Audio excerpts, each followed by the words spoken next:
So I'm sitting here working on a weapon for a game I'm developing and trying to think about the best way of how to start this video, and it occurs to me that it's been so long since I've made a video of any kind that I really don't know what I'm doing anymore.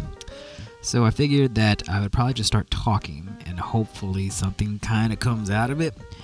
I guess the best place to start with something like this is really just the beginning.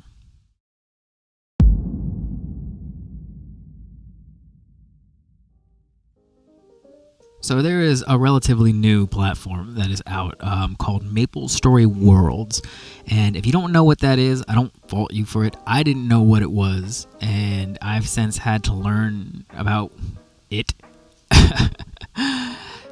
So from my very basic understanding of it, I'm probably going to get some things wrong, so don't yell at me if you're a big MapleStory fan. I guess back in the day, there was a game really popular called MapleStory, and then people started to mod that, and the developers decided to give the modders access to all of their assets so they could further mod things. From my understanding, over time, this eventually led to the platform that we're seeing now, with full support from the developers and a ton of potential for game creators. The way that I've personally come to understand it is it's kind of like a 2D Roblox, right? Like there's the overarching platform, but if you're a creator, you can come in and make your own thing, potentially monetize that, and then players get to come in and play all kinds of whatever creations that are currently available. But maybe the best thing to do is to go see how it describes itself. What does MapleStory Worlds say MapleStory Worlds is?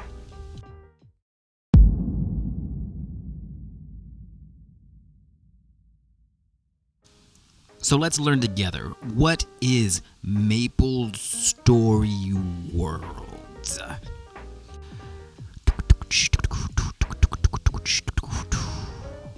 That is hard to read. What is MapleStory Worlds? MapleStory Worlds is a dynamic platform where players and creators unite to explore custom-crafted worlds and avatars. With robust world-building tools and access to over 30 million MapleStory assets, creators can design immersive experiences that captivate players globally and earn rewards for the unique creations. Hey, that's me! Yeah, okay, so this is a good segue, right? This brings me to my next point. Why am I talking about this? What am I doing here?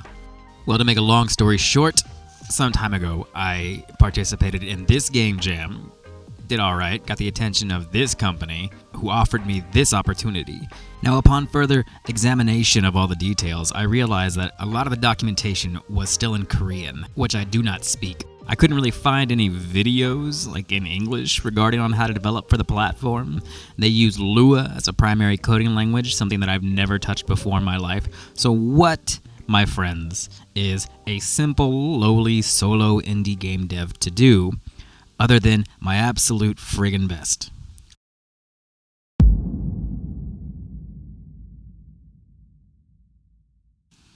Enter, bum bum boom, Maple Survivor.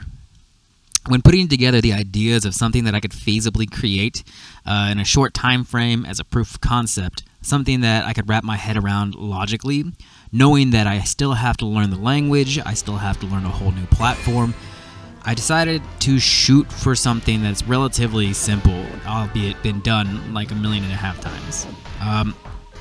Personally, I really enjoy playing like roguelite, bullet hell type games, Vampire Survivor-esque. I think I've demonstrated this in the past with some of my other projects. So I decided that I was going to shoot for that. This should be relatively simple, I thought to myself naively. So I got to work putting together the prototype, I guess, that you'd see before you. And they liked it enough to offer me a place in their first creator circle, which is like freaking awesome, right? Like, I know I'm pretty nonchalant about like most things, but if I'm speaking honestly, the creator circle and the amount of support I've gotten in working on this has probably been like the best opportunity I've had so far as a game developer. to keep another long story short, I've spent the last several months now taking that prototype and turning it into like this game, like right here. And it's been a blast. It's been fun. I'm not done, obviously. This is one of the things where like, I'm really not sure.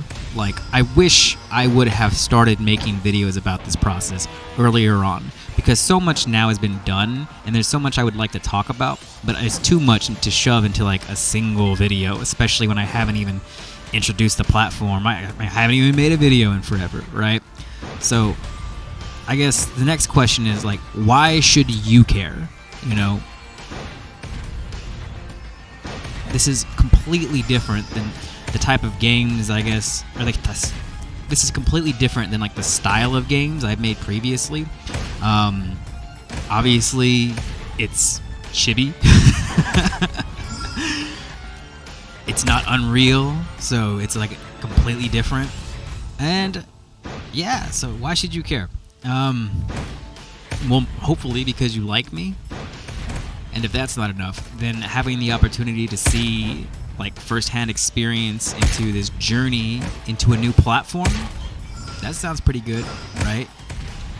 Another incentive is that, you know, it's out there. You can go play this right now.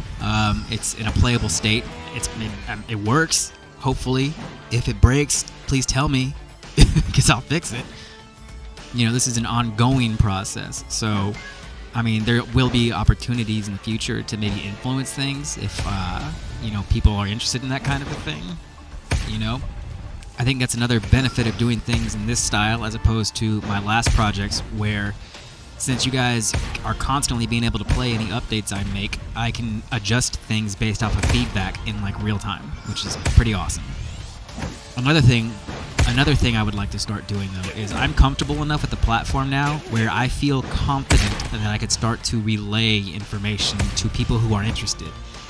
Like I said previously, when I was starting to learn all this, there really wasn't a lot of, like, English-speaking tutorials that were available as far as how to use the platform goes.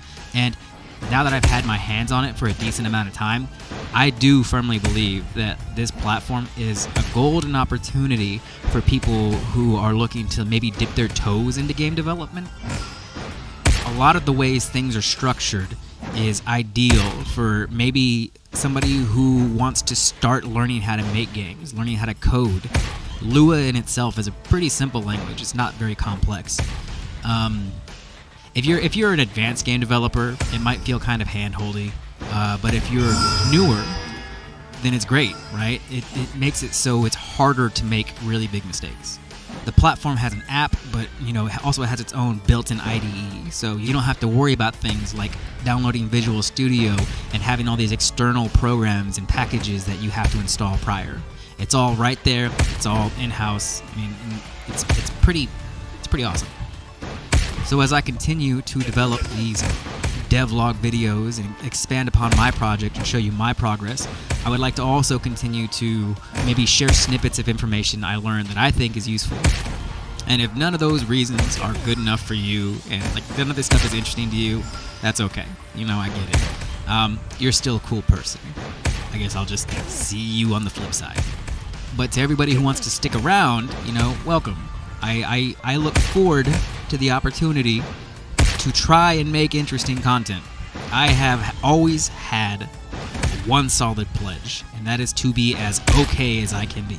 So I am legitimately excited, and I'm looking forward to continuing this journey, hopefully with some people involved. And yeah, I guess that's where I'm gonna wrap this one up. You know, I don't really have much else to say about it. Hopefully I will see you guys soon. You know, until next time, take it easy.